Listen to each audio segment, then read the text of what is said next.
Hoy reflexionaremos sobre la vida, pero lo haremos a través de la muerte. Es irónico que para reflexionar sobre la vida se tenga que considerar la muerte.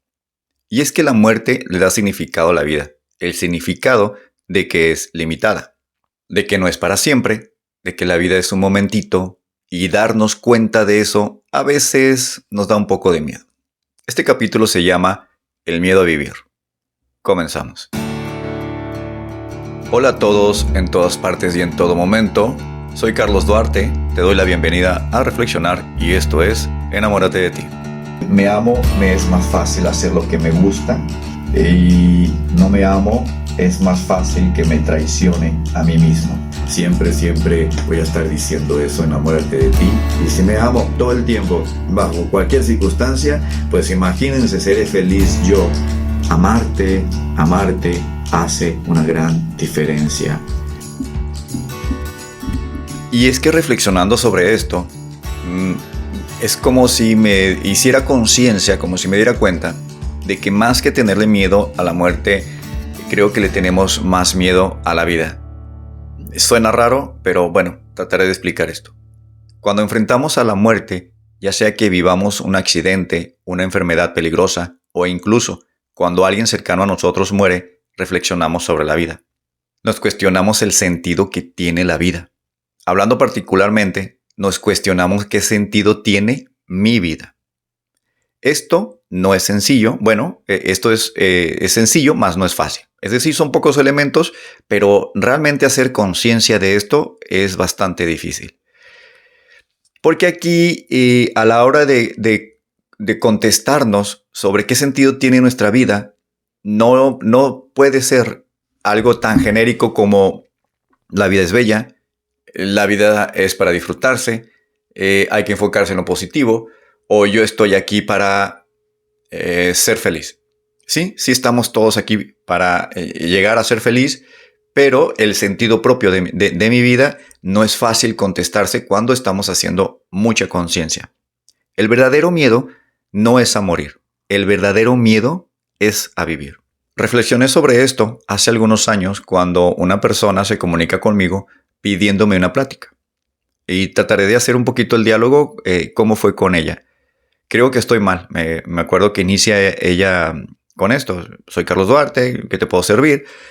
Creo que estoy mal, me decía. No soy feliz, pero creo que está bien que no lo sea. Cuando dijo eso, dije, bueno, esta plática parece que va a ser bastante interesante. Así que le digo, ok, adelante, cuéntame. Bueno, dice, no sé si estoy mal, mis amigos me dicen que estoy mal, pero no sé. Ellos me dicen que debo de estar agradecida, pero yo creo que debí de haber muerto en el accidente que tuve. Bueno, ya mencionó un accidente. Ahí le pregunto, ¿qué accidente tuviste?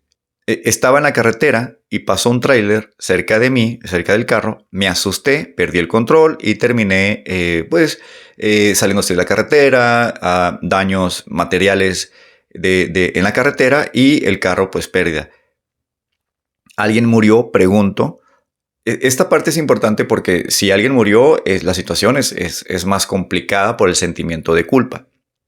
No, me dice que no. ¿Tienes alguna herida grave? Es decir, no sé, ¿quedaste con alguna incapacidad? No tiene ninguna herida.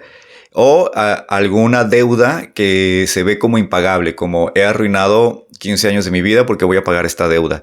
A lo cual también me dice que no, o sea, lo niega. ¿Ok? Bueno, y le digo, bueno, sígueme contando.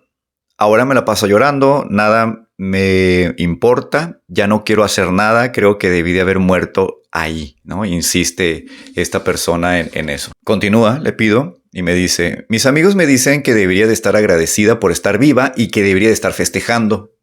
Esta parte dije, ok, a ver, ¿te refieres a que deberías de estar con una fiesta, con una bebida en la mano, gritando salud porque estoy viva? Le digo yo como haciendo un poco caricaturesco su comentario, a lo cual me dice, en efecto, así. O sea, que eso debería. Yo en tu lugar, le decían sus amigos, yo en tu lugar estaría en una fiesta, estaría agradecido, estaría festejando porque estoy vivo, ¿no? Porque quedé vivo. Pero yo no siento eso, decía ella. Cada vez que yo hacía una pregunta como que le entendía, ella se sentía comprendida Y eso le daba un gran alivio, ¿no? Entonces cuando yo le dije, ¿te refieres a eso de estar en una fiesta? Y dice, sí, a eso, ¿no? Y empieza a llorar.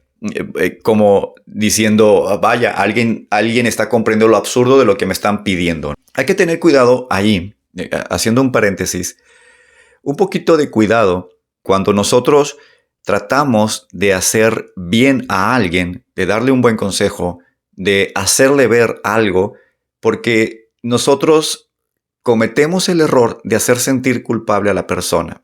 Utilizamos mucho este efecto o esta herramienta de hacer culpable. Yo en tu lugar estaría festejando. ¿Tú por qué no? Y en ese comentario hace que la persona se sienta culpable por no sentir que está festejando o por no sentir lo que se supone que es lo correcto sentir. Y digo se supone porque no es eso lo que se siente después de un accidente. Como, estoy festejando. Eso no es lo más común. Ellos dicen que en mi lugar estarían agradecidos de estar vivos, que yo no siento eso. Yo creo que debía haber estado muerto, insiste esta persona. ¿Y te sientes culpable por eso? Le pregunto yo. ¿Y te sientes culpable por eso? Sí. O sea que solo no te sientes feliz, sino que además te sientes culpable de no sentirte feliz. O sea, qué complicado. Imagínate esta situación. Qué rudo es. Tuve un accidente, salí viva del accidente. Y no me siento feliz porque ahorita vamos a hablar de eso, el efecto que sucede cuando enfrentamos la muerte. Y no nada más no me siento feliz, sino que además me siento culpable de no sentirme feliz. Esto es terrible, ¿no? Bueno, nuevamente me contesta sí, en efecto, no me siento feliz y me siento culpable. Y nuevamente llora por sentirse comprendida. Es decir, al sentirse comprendida, cuando alguien se siente comprendido, se alivia. Porque entonces se quita esta parte de, entonces no estoy mal, algo así, ¿no? Quiere decir que no estoy mal, que no me sienta feliz porque me estás comprendiendo. Bueno, no debía de sentirse culpable y continuamos.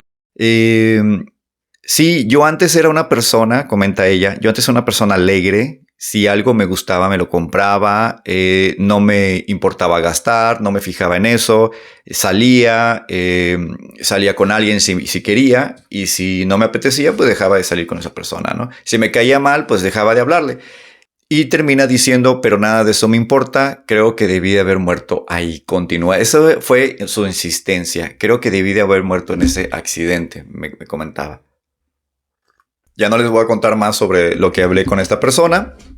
Les comento que después de terapia está bien. Bueno, no sé ahorita cómo esté. De eso hace tiempo. Ya hace mucho que no sé de esta persona. Pero en su momento superó la situación. Vamos a hablar de este efecto.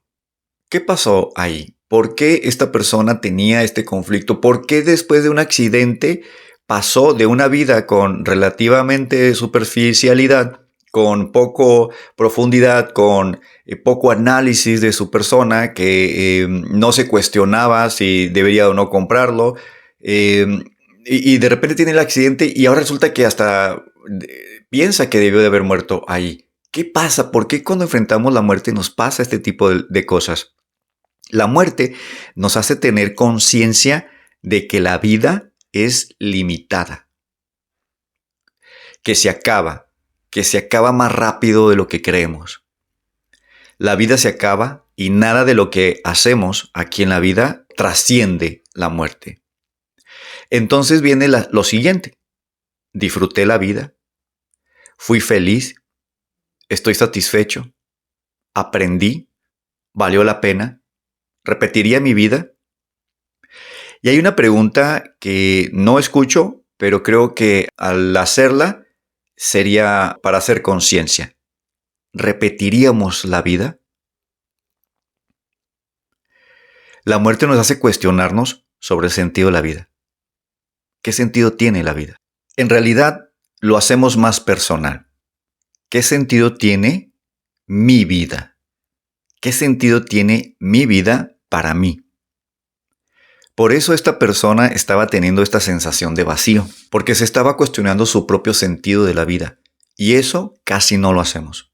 Ella había trabajado poco en su persona, había trabajado poco en su amor propio, estaba tan distraída en el trabajo, en el deseo, con el deseo de disfrutar de la vida, en la búsqueda de los placeres, que se había olvidado de encontrarle un sentido a la vida.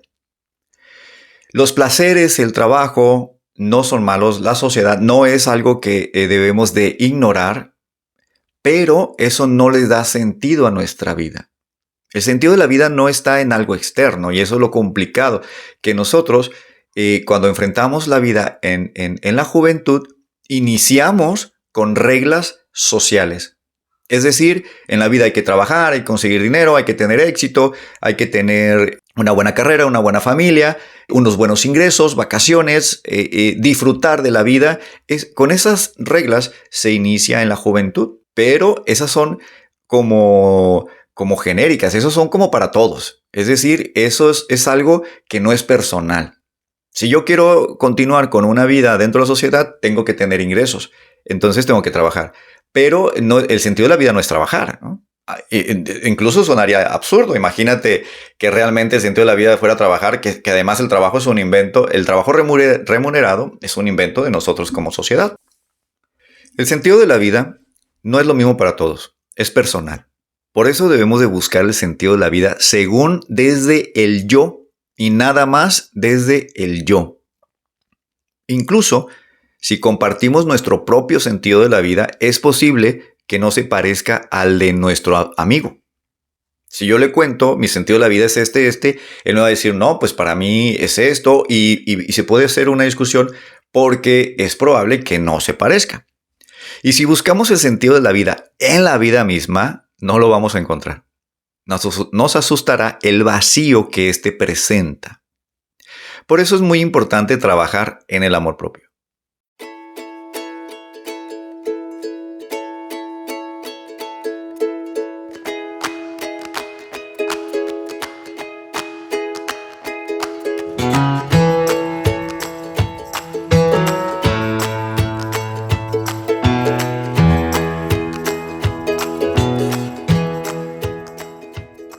Cuando nosotros buscamos el sentido de la vida, caemos en la trampa de buscar el sentido de la vida en algo externo, es decir, en la vida misma. Pero la vida, el sentido de la vida en la naturaleza, en la vida misma, solamente tiene un solo sentido: sobrevivir el mayor tiempo posible. Hacer nuestra vida tan efectiva y tan larga como sea posible. Eso es todo el sentido que tiene la vida. Ese sentido es tan sencillo que para muchos de nosotros ya no es un sentido. Entonces, cuando nosotros empezamos a buscar el sentido de la vida por primera vez, nos enfrentamos ante un vacío. Y este vacío se siente, terrorífico. Nos da miedo.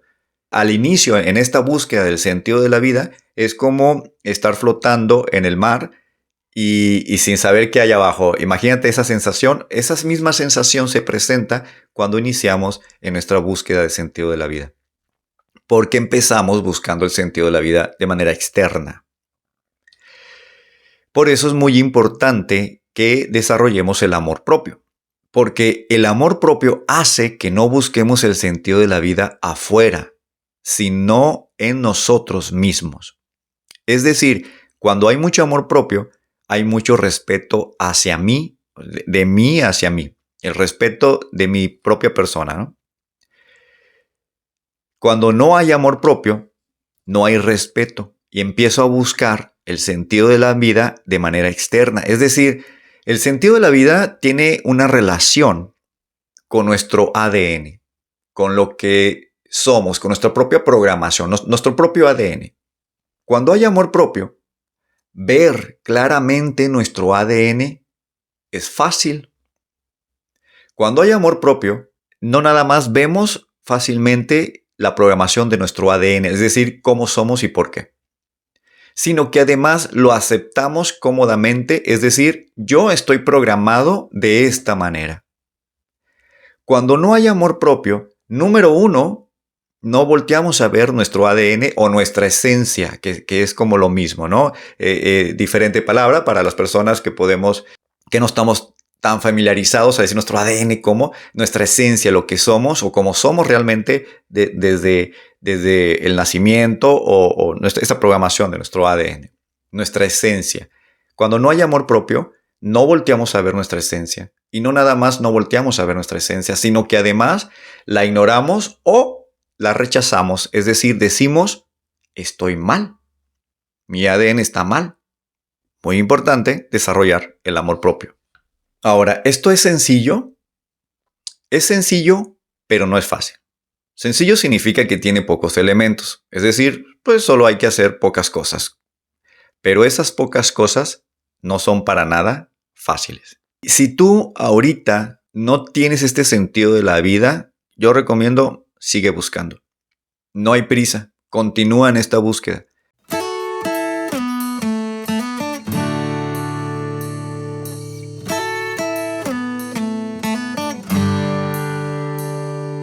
¿Cómo sabemos cuando encontraremos el sentido de la vida? Ahorita que estamos hablando sobre este sentido de la vida, es muy probable que tú en estas pequeñas pausas del diálogo que estamos teniendo, te veas hacia adentro y te cuestiones tu propio sentido de la vida. Si tú aún no estás confiado de haber encontrado tu sentido de la vida, o seguro de haber encontrado tu sentido de la vida, yo te diría que no te estreses tanto. Número 1, no hay prisa. Y hay que continuar trabajando con esto y sobre todo continuar con el desarrollo del amor propio, pero no dejar de, ya encontré el sentido de la vida o lo tengo bien fácil. A veces el sentido de la vida se pierde o hay una transición, porque puede ser que tengamos muy claro cuál era nuestro sentido de la vida en cierta edad de nosotros y que en otra edad el sentido de la vida empieza a cambiar. En ese cambio, pareciera que perdemos el sentido de la vida, pero en realidad lo estamos transformando. Entonces, mientras está haciéndose esta transformación, nosotros sentimos que no tenemos o llegamos a pensar que nos hemos equivocado. Es decir, que mi sentido de la vida de los años anteriores era una equivocación y no es así. Era la adecuada para ese momento y para esa edad. Y podemos cambiar nuestro sentido de la vida. Más o menos en esencia sería muy similar, pero también puede ser un cambio muy drástico y eso puede suceder, por supuesto. Entonces a veces estamos en ese momento donde no encontramos el sentido de la vida o está cambiando, es diferente y entonces a veces podemos asustarnos. ¿Cómo sabemos que hemos encontrado el sentido de la vida? Porque nos va a gustar mucho. Nos va a gustar mucho lo que hacemos y cómo lo hacemos. No estoy diciendo que lo vamos a hacer sencillo, fácil y que nos va a salir perfecto lo que sea que estemos haciendo según nuestro sentido de la vida. No, pero sí vamos a estar muy a gusto de estarlo haciendo o intentando, aprendiendo o desarrollándonos o siguiendo ese camino que hemos escogido.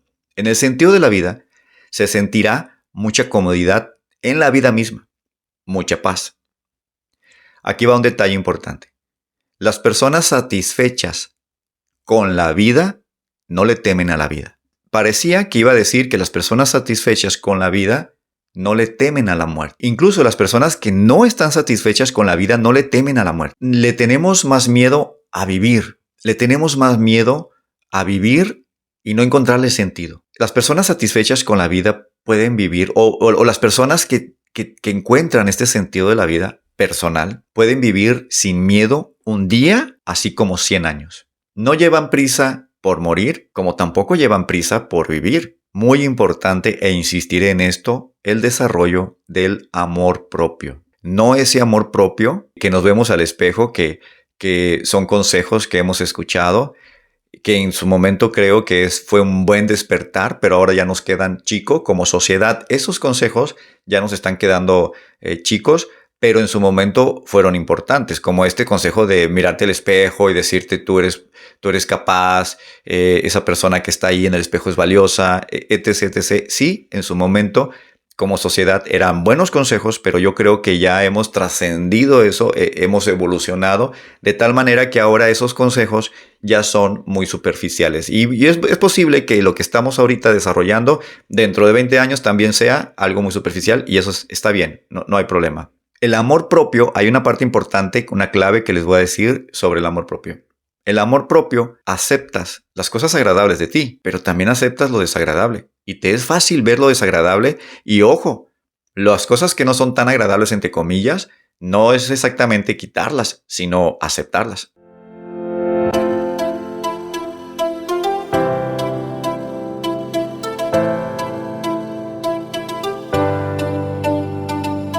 Continuamos con la historia que estamos contando, continuamos con este análisis sobre el miedo que le tenemos a la vida, cómo se manifiesta el miedo que le tenemos a la vida. Creemos, y yo también creía que era más el miedo que le teníamos a la muerte, pero al estar reflexionando sobre estas cosas y la experiencia que he tenido cuando las personas se enfrentan a una situación que les hace conciencia, que les recuerda que la muerte existe, ahí nos da mucho miedo la vida. Bueno, estas son las características que he estado viendo, analizando en mis pacientes, identificando en mis pacientes cuando analizamos esta situación. No les quiero decir que cuando enfrentamos la muerte, va de nuevo, la podemos enfrentar por medio de nosotros tener un accidente, por medio de nosotros tener una enfermedad o que algún familiar cercano a nosotros igual tenga un accidente, muera o pase por una enfermedad, que se nos presente esta opción. Es decir, que de repente identifiquemos, ok, me puedo morir. Cuando sucede así, no siempre es malo, no es malo ni bueno, no quiero decir que sea malo o bueno, no siempre es algo complicado, difícil de llevar. No siempre esta toma de conciencia nos lleva a un mundo que nos angustie. No siempre es angustioso el hacer conciencia de esto. Incluso puede ser lo contrario, que nosotros llevemos un estilo de vida y que cuando enfrentemos, que cuando hagamos conciencia de que la vida es limitada, empecemos a vivir mejor, a ser más serios en cosas que nos son importantes y al mismo tiempo empezamos a desechar cosas que no nos benefician en la vida. Así que esta experiencia de enfrentar la muerte no es necesariamente como desagradable. En muchas ocasiones es lo contrario. Hacemos todo un cambio de nuestro estilo de vida, que es la historia que les voy a contar ahorita. Antes de contarles esta historia, también les cuento que dinámicas sobre enfrentar la muerte, hay muchas y se utilizan muchas veces, porque es muy efectiva. Es decir, cualquier ritual que nos lleve a este enfrentamiento, cualquier dinámica hecha por un profesional, por supuesto, esa sería mi recomendación, que tampoco es algo tan grave, o sea, no es como de lo peor, pero hay que tener cuidado cuando las personas son muy sensibles o están pasando por algo complicado, pues no los vamos a enfrentar a la muerte, no es conveniente por la sensibilidad, ¿no? Pero esta dinámica de enfrentar la muerte es muy usada por muchas personas. Me acuerdo haber visto una dinámica donde la persona era enterrada viva, o sea, con seguridad, por supuesto, pero era una forma de asimilar, de que identificara, oye, te vas a morir, ¿no? En algún momento te vas a morir y analiza cómo está tu vida. Si estás a gusto, si te gusta, si eres feliz, si tienes miedos que son absurdos, como el miedo al fracaso, como el miedo a desvalorizarte, y cosas como esas que no son miedos a perder la vida y que pues no tendría por qué ser un temor. Entonces, también he visto, por ejemplo, hay una persona que da como pláticas, talleres, muy conocido, muy popular en México, Diego Dreyfus. Esta persona tiene, por ejemplo, en su entrada, en su información de sus redes sociales, de información de él, de los talleres que da, uno de los títulos es "Te vas a morir". Así dice, te vas a morir. O sea, eso es lo primero que como título. Entonces imagínate de una manera impactante diciendo, entrando con esta dinámica de, ¿qué onda? Agarra la onda, anímate, aprende a amarte, aprende a vivir, aprende reglas de la vida reales y no reglas inventadas, porque pues te vas a morir, ¿no? Entonces él también utiliza esta dinámica, como digo, hacer conciencia de que vamos a morir, nos hace reflexionar sobre la vida, no reflexionar sobre la muerte. Reflexionamos sobre la vida, sobre lo que es la vida, su significado, y bueno, a veces puede ser abrumador, pero es muy enriquecedor. Ahora hablando de una historia que es lo contrario, que en lugar de sentirse incómodo ante esta reflexión sobre la muerte, le dio la oportunidad de cambiar su vida a un estilo que estuviera más a gusto, más conforme él consigo mismo. Resulta que que creo que tenía 25 años aproximadamente, no me acuerdo muy bien. Siendo joven, resulta que su papá fallece de una manera abrupta, de una manera rápida, no por una enfermedad no por un accidente, pero él no se esperaba, o sea, la familia no se esperaba que pudiera morir tan rápido como sucedió. Resulta que en esa transición, en ese momento de la enfermedad, la persona tenía una comunicación con su papá, o sea, su papá es el que estaba falleciendo, y su papá le dice: hijo, vive como tú quieras vivir.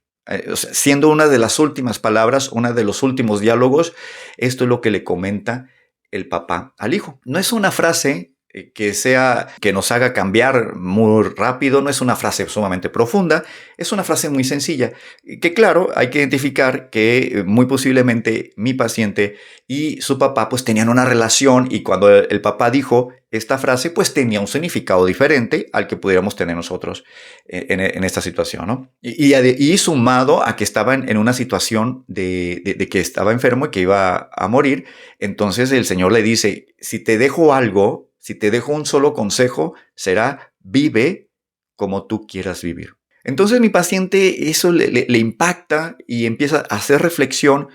¿Cómo quiere vivir? ¿Qué cosas quiere? ¿Qué gusta? Empieza a identificar, a hacer un análisis de su propia persona, su ADN, sus gustos, su forma de ser, lo que le apasiona. Empieza a hacer un análisis de todo esto y se da cuenta que tiene muchas ganas de viajar por el mundo, de explorar nuevos horizontes y todo este tipo de cosas. Esta oportunidad se le presentaba aunado a que era médico y estaba siendo capacitado, aprendiendo algo, un tratamiento que no me acuerdo el tratamiento que mencionó, pero decía que este tratamiento era muy innovador, era muy nuevo y que nada más él lo sabía. O sea, el autor y él y otras personas más. Entonces, estaba la oportunidad de viajar por el mundo capacitando al personal médico con estas nuevas herramientas, pero estaba casado con una persona que tenía muy arraigada su tierra y se sentía muy parte del lugar donde vivían, y se sentía como: pues es mi gente, es mi tierra, es mi país, es mi lugar, yo no me quiero mover. Y mi paciente, si quería, pues mi paciente quería viajar y estar en otras partes, y su esposa no. Así que tuvo que decidir entre mantener una vida más tranquila, menos aventurera, más arraigada a la tierra, o decidir irse a explorar el mundo, pero tenía el costo de que se iba a separar de su esposa. Decidió separarse. No quiero decir que estar arraigado a la tierra sea algo malo. No es así, no es malo, como tampoco es exactamente bueno tener el espíritu de aventura. Es decir, las dos cosas son características de nosotros mismos y listo. Personas que son muy arraigadas a su tierra, y hay personas que tienen este espíritu aventurero. Los dos es válido. Se separa y este paciente empieza a tener una vida de mucha aventura, de muchos proyectos. Le sucedieron un montón de cosas, contaba todo lo que vivió, todo lo que experimentó, y pues había tenido, es decir, gracias a este enfrentamiento hacia la muerte, y que se ve a sí mismo identificándose y diciendo: sí, me voy a morir. Más vale que de todos modos haga lo que haga, me voy a morir. Haga cosas buenas, me voy a morir. Haga cosas malas, me voy a morir. Si disfruto la vida, me voy a morir. Y si no disfruto la vida, me voy a morir. Si soy feliz, me voy a morir. Y si no soy feliz, también me voy a morir. Si soy feliz, la vida se acaba. Y si soy infeliz, también la vida se acaba.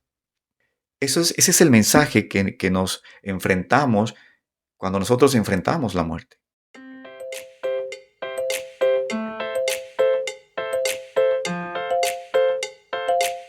Ahora, al estar hablando de este tema, es muy probable que si tú me estás escuchando, tú estés analizando tu vida y diciendo, ¿qué onda? A ver, sobre estas preguntas. La disfruto, me gustó, valió la pena, quiero repetir la vida. Todas esas preguntas, ¿tiene sentido mi vida? Todas esas preguntas. Y si te está costando trabajo encontrarle este sentido, yo te diría, pues relájate, no pasa nada. No es tan grave. Hay que seguir trabajando, hay que seguir buscando, hay que seguir investigando, pero no es tan grave, no es el fin del mundo.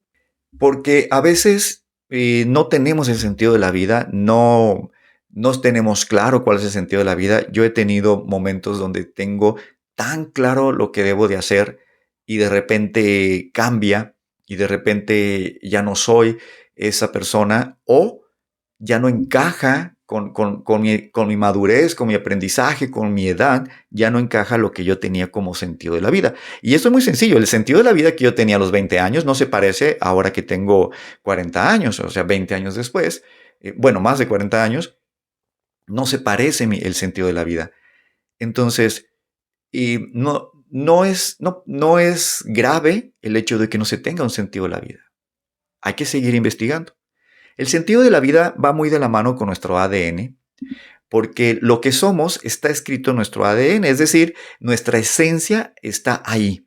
Lo que somos, nuestra forma de comportarnos, nuestra forma de responder, nuestra forma de sentir, nuestra forma de analizar, de amar, nuestra forma de odiar, nuestra forma de perdonar, nuestra forma de ser rencorosos, nuestra forma de sentir, de tener emociones y de responder al medio ambiente, está ahí muy fácil escrito en nuestro ADN, en nuestra esencia. Para encontrarle sentido a la vida, para analizar, para identificar el sentido de la vida o nuestro sentido de la vida, lo que es importante es desarrollar el amor propio. El amor propio se desarrolla por medio del conocimiento, autoconocimiento. Y la forma de conocernos es experimentarnos. Es decir, ponernos en situaciones que veamos cuál es nuestra respuesta. Como ponernos a prueba. Cuando nosotros mismos decimos, me puse a prueba, quise ver hasta dónde llegaba, quise ver si podía, etc., etc. Ok, ese ponernos a prueba es conocernos. Quiero conocerme. Quiero saber quién soy. Quiero saber cómo respondo. Entonces, es esa forma. Conociéndonos es como desarrollamos el amor propio. El amor propio hace que conozcamos bien nuestro ADN, que tengamos muy bien claro nuestra esencia y entonces podemos identificar, yo estoy hecho para esto. Yo tengo esta habilidad porque estoy hecho para hacer esto. Y lo que me da satisfacción es algo dentro de mí, no externo. Es decir, por ejemplo, si alguien me dice que el sentido de la vida es ayudar, por ejemplo, habrá personas que no, que el sentido, es que es muy genérico. Si, por ejemplo, si alguien me dice es que el sentido de la vida es ayudar, mejorar la sociedad, etc., etc., yo diría, ok, pero ¿cómo lo haces? Porque puede ser haciéndolo desde inventando algo, puede ser vendiendo algo, facilitando este producto al mundo. Puede ser simplemente siendo feliz o hasta simplemente existiendo. Pero, ¿cómo lo hacemos? Eso está cada uno con su propia comunicación y donde personaliza su propio sentido de la vida.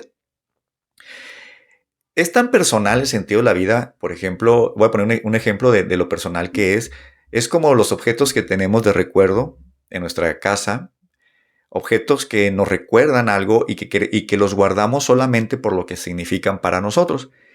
Estos objetos para algunas personas será nada basura o algo inservible, ¿no? Una foto que para mí sea muy bonita, puede ser que para otra persona pues ni siquiera conozca a los miembros y esa foto no tiene sentido para otra persona.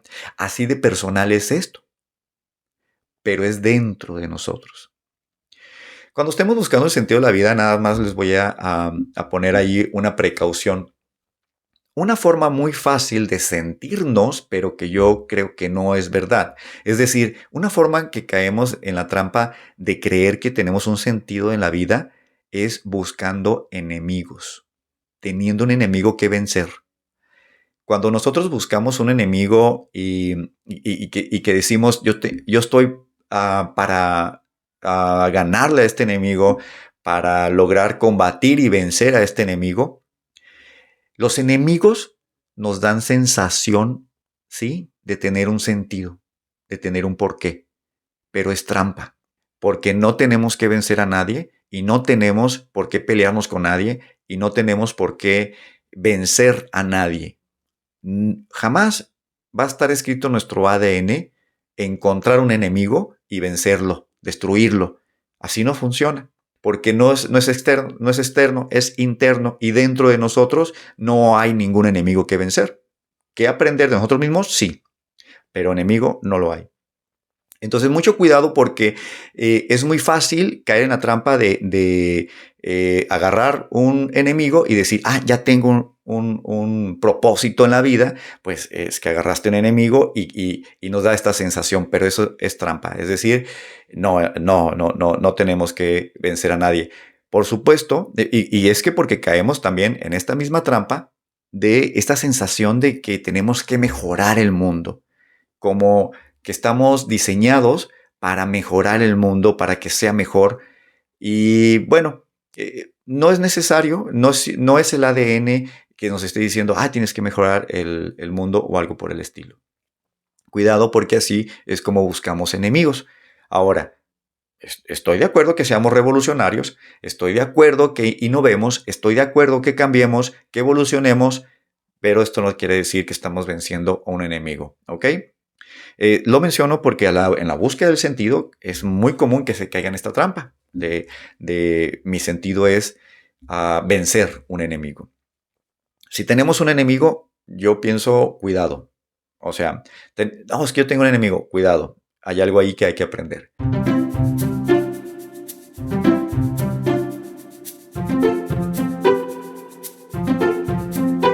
Bueno, pues así se trata esto. Resulta que al hacer conciencia de que vamos a morir, entonces empezamos a reflexionar sobre la vida. La muerte nos hace reflexionar sobre la vida. Las personas que están conformes consigo mismas, que se aman, no le tienen miedo a la vida. Ojo, no dije la muerte, a la vida. Creo que no tenerle miedo a la muerte es relativamente fácil. ¿Sí? Es decir, pues sí, yo entiendo que le tenemos miedo a la muerte, sí. Pero no tenerle miedo a la muerte es relativamente fácil. No tenerle miedo a la vida, ahí sí está complicado. Las personas conformes, las personas que se aman, no llevan prisa por morir, pero tampoco llevan prisa por vivir.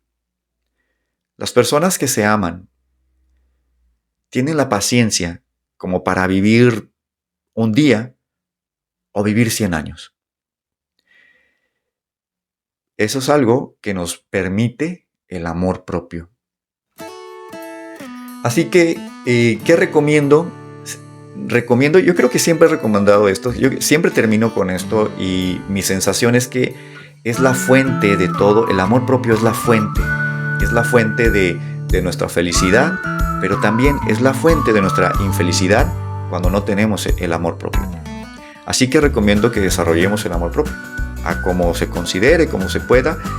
Está la terapia psicológica, no es el único medio y no es necesario algo así, pero por supuesto que lo recomiendo, la terapia conmigo. Puedes comunicarte, puedes mandarme un mensaje y doy terapia. Todas mis terapias son por videollamada, así que con mucho gusto puedo atenderte. Pues gente bonita, yo soy Carlos Duarte, tu psicólogo. Cuídense mucho, pórtense mal, pórtense como quieran, pero cuídense mucho, siempre, siempre. Y hasta la próxima. Adiós.